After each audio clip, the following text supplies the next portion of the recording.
The film begins in Iraq. Navy SEAL sniper Chris Kyle is perched on a rooftop, scoping out the path of a U.S. military convoy through his sniper rifle.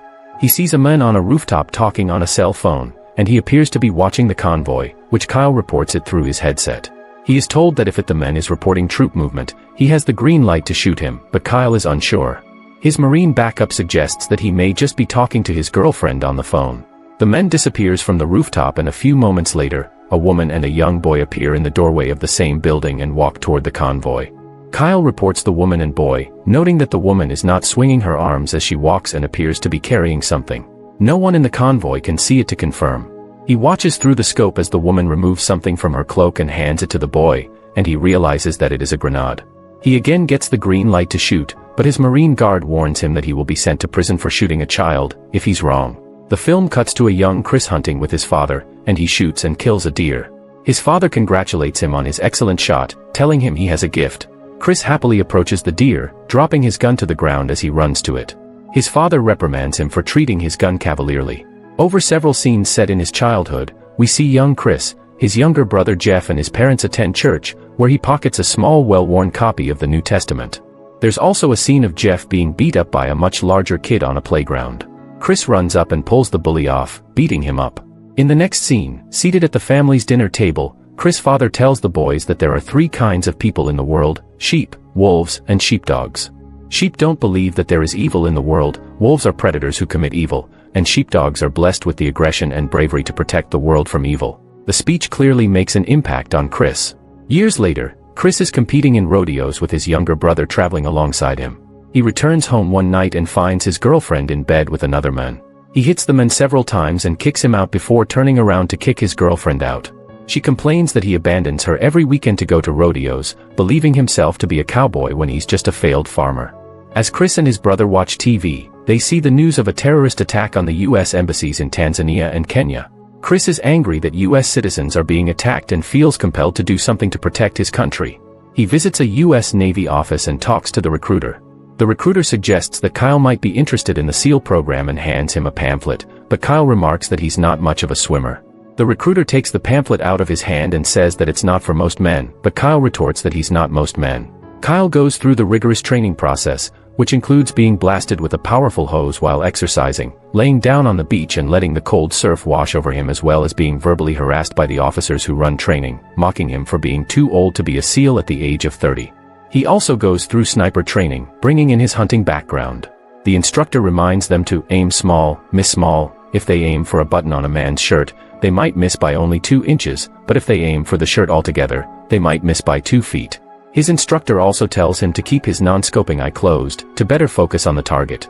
Kyle responds that he needs to keep both eyes open to see what else is out there.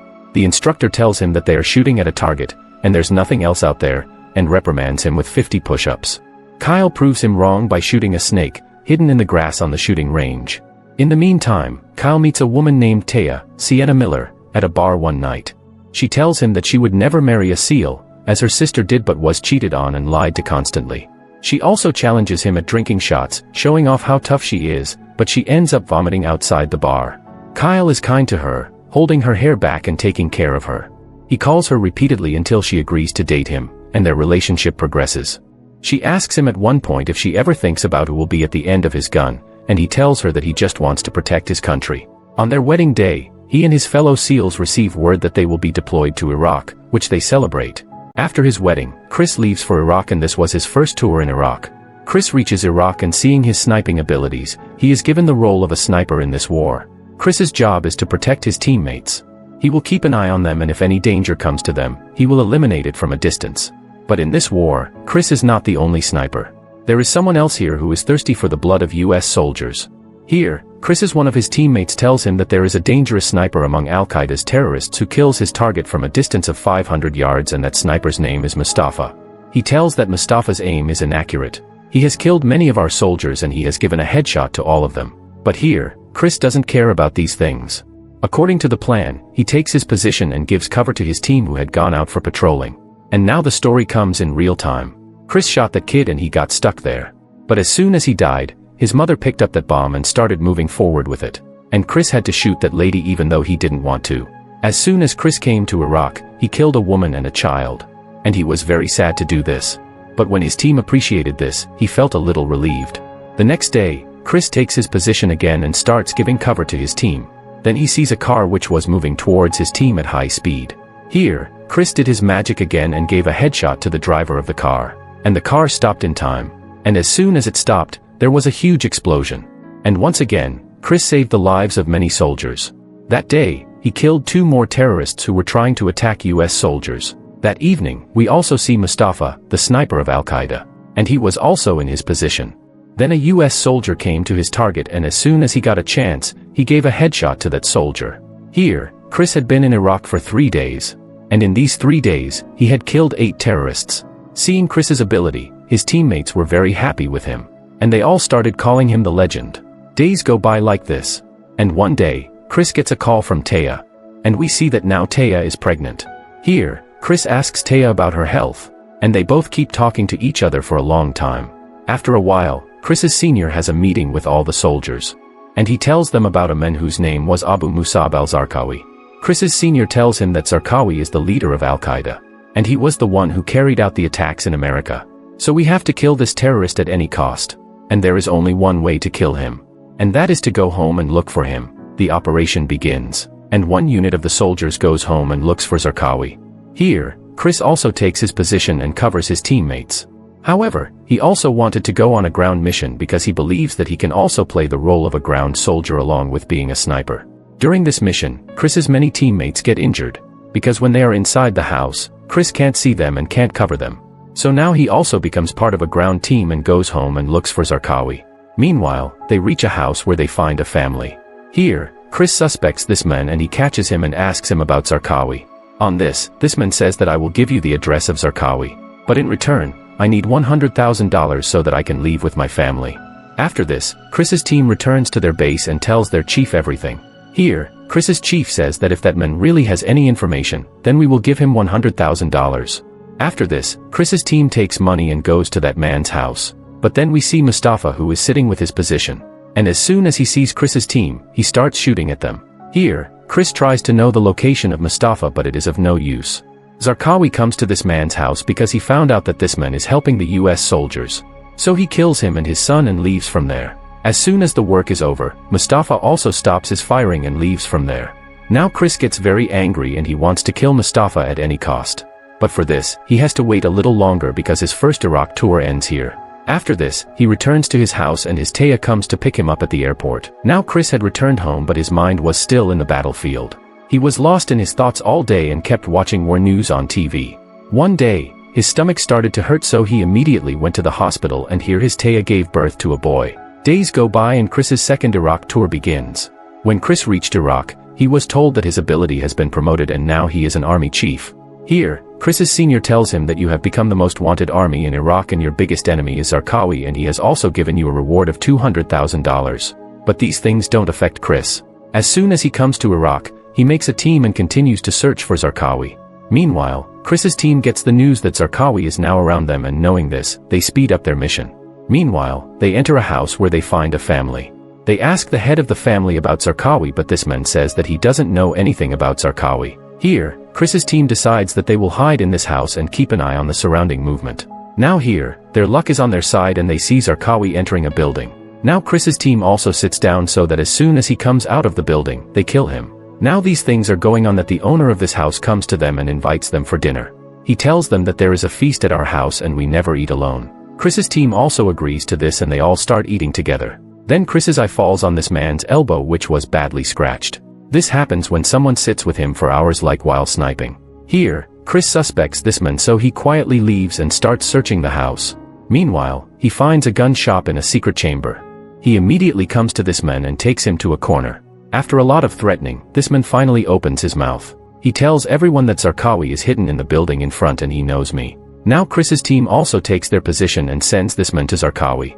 This man slowly starts moving towards that house and reaches there and knocks on the door. And as soon as the door opens, Chris's team starts shooting them like crazy. Now listening to the sound of firing, Zarqawi also becomes alert and comes out of the house through a hole and sits in a car and starts running away from there. But before he could run away from here, Chris's team shot his car and then there was an explosion and Zarqawi was killed in this explosion. Here, Mustafa also gets the news of Zarqawi's death and he also starts getting angry, and now he has decided that he will kill everyone in Chris's team.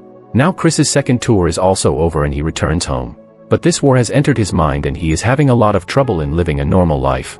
Days go by like this and now Taya gives birth to a daughter. When Chris is in the hospital, he sees that his daughter is crying loudly and he starts shouting at the hospital nurse. Now seeing this behavior of Chris, Taya also starts worrying about him. She tells Chris that you have completely changed. You may be with me, but your mind is still in the battlefield. But here Chris doesn't pay much attention to Taya's words, and in the next few days his third tour also starts. Chris reaches Iraq and he likes spending time with his friends. Now one day Chris goes on a patrolling with his team, and goes to the roof of a building with his team to find out Mustafa's location.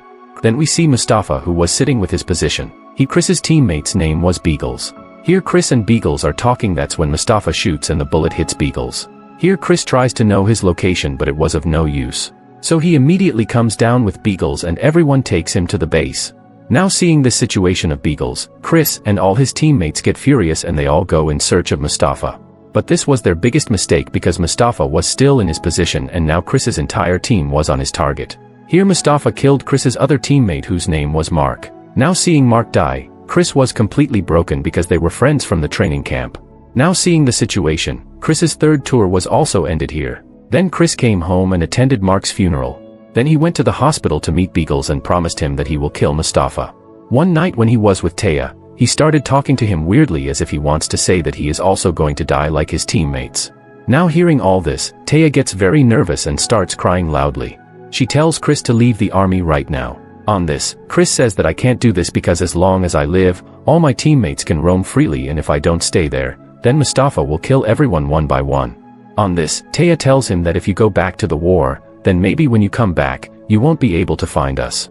A few days later, Chris's fourth Iraq tour also starts. Meanwhile, he learns that Beagles was killed during his surgery. Now Chris is very sad to hear this because Beagles was his best friend. After a while, Chris's senior has a meeting with everyone and tells them that our engineers are building a wall in the middle of the city which will help us a lot in the war.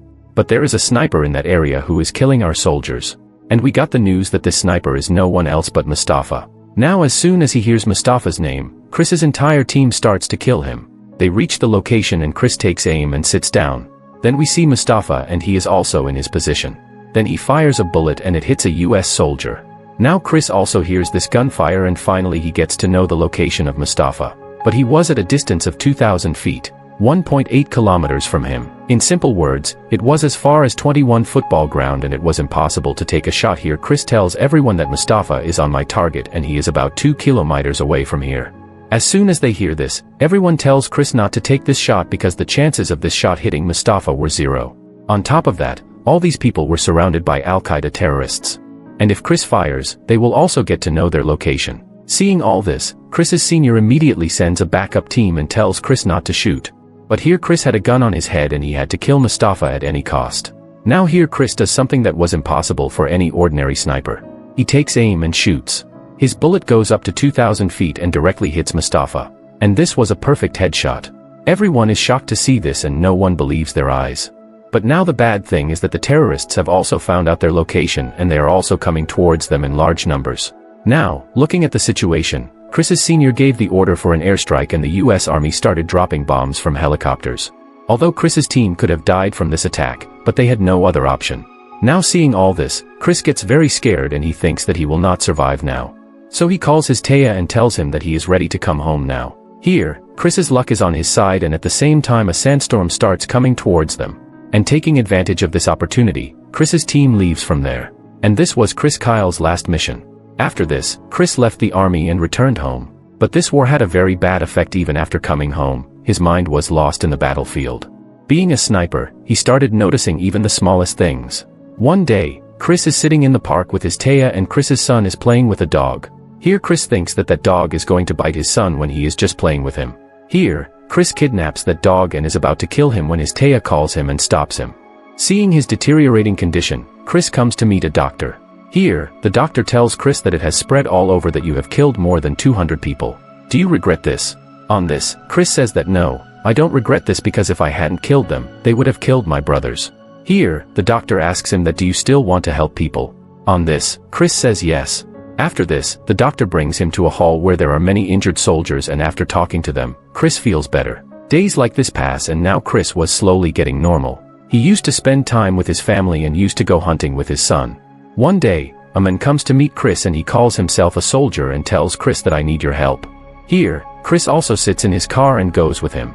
At the end of the movie, we are told that day this man killed Chris Kyle. Finally, we are shown some real scenes which were filmed after Chris's death when all the people of America came out on the streets to honor Chris. And with this great movie here. Make sure to subscribe and turn on notifications so you can watch more videos like this. Thanks for watching.